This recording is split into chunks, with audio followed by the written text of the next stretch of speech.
are ascending to Jerusalem.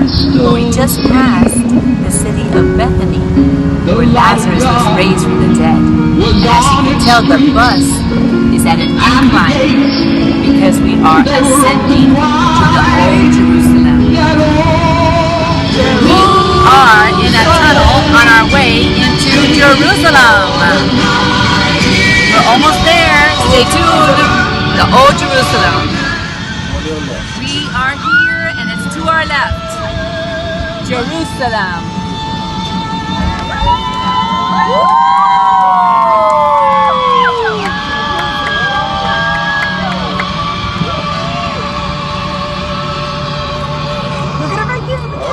We did it. We have ascended. Ascended to Jerusalem. The old city on our left with the Dome of the Rock, the Golden Dome, which is the Temple Mount. And now we're going to drive towards Mount of Olives. From Mount of Olives, we're going to walk by foot. We're going to round up on Mount of Olives, on the top of Mount of Olives. And over there, we're going to say a couple of things about Jerusalem. Welcome back to APT, your traveling channel. You are out to travel your teacher, and we're here in Israel. And as you can see, we're high in this hill overlooking the Temple Mount, where the Dome of the Rock stands. Now, this Dome of the Rock was not here during the times of David, for example. I'm going to take you back a little bit in history. And as we know, David, according to the scriptures, according to the historical books of the Bible, he conquered this area, and this is where he established the capital of Jerusalem, the city of David. And David had a son named Solomon. Solomon built the first temple, which we call the first temple period, in that area where you see the Dome of the Rock right now. That temple was destroyed by the Babylonians in 586 BCE. When the Israelites were taken into captivity into Babylonia, 70 years later, King Cyrus of Persia, he signed a decree that they would come back to their land to be able to come and worship here, and so they built a second temple. Not as beautiful as the first temple period, but that was their second temple under the leadership of Ezra and Nehemiah. With that second temple being built, how do we get to where we're at now? Well, that second temple, we know, was destroyed by the Romans, right? In 70 AD. The Dome on the Rock was eventually built by the Muslims in 691 AD, and that is not a mosque. It is just a building to commemorate an important event that they believe that Muhammad ascended from that same area.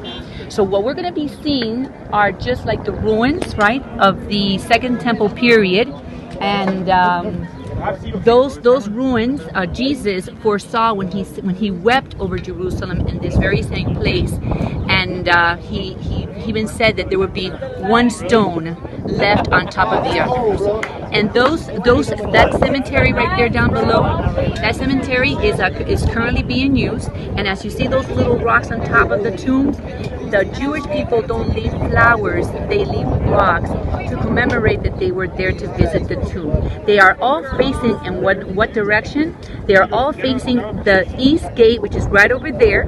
You see, it's been sealed by 16 inches of concrete during the Ottoman period, and they sealed it because they wanted to stop the entrance of the Messiah back to conquer this place.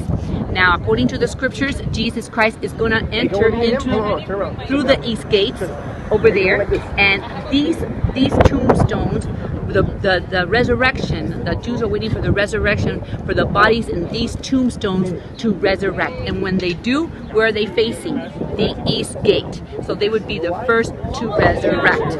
So we're going to continue now, and we're going to go down to the Garden of Gethsemane. So stay tuned on our tour of the Holy Land. Hello students, and I'm standing right here in front of the Wailing Wall. The Wailing Wall was built by King Herod. It's about 2,000 years old, and is part of the Second Temple period when Jesus lived. The Jews come here to pray, and of course people all around the world, to this western point. And the reason being that the Dome of the Rock, you can't see it, but that big yellow dome is right about up there in that corner over there. And the western point is the farthest away from where the Jews believed that was the Holy of Holies. Where the Dome of the Rock is now is where the Jews believed was the Ark of the Covenant, the Holy of Holies. So they have to pray the farther the better, because they have to go through certain purification rites. And of course, when they come here, they haven't gone through those procedures.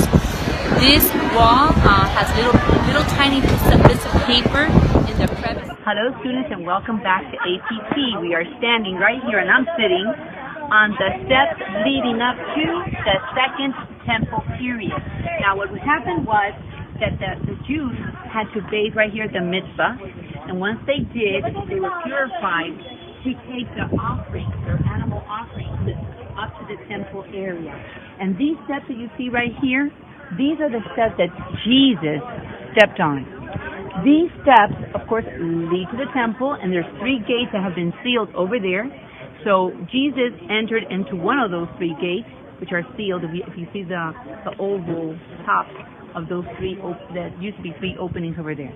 Now these steps are purposely uneven. Some are wider, some are skinnier, and that is because as they were going up, what do you think they had to do? They had to look down to make sure that they didn't trip, and that is to show that an outward appearance of humbleness and holiness that the Pharisees required. Remember, the Pharisees were the religious leaders at the time, and Jesus would often criticize them.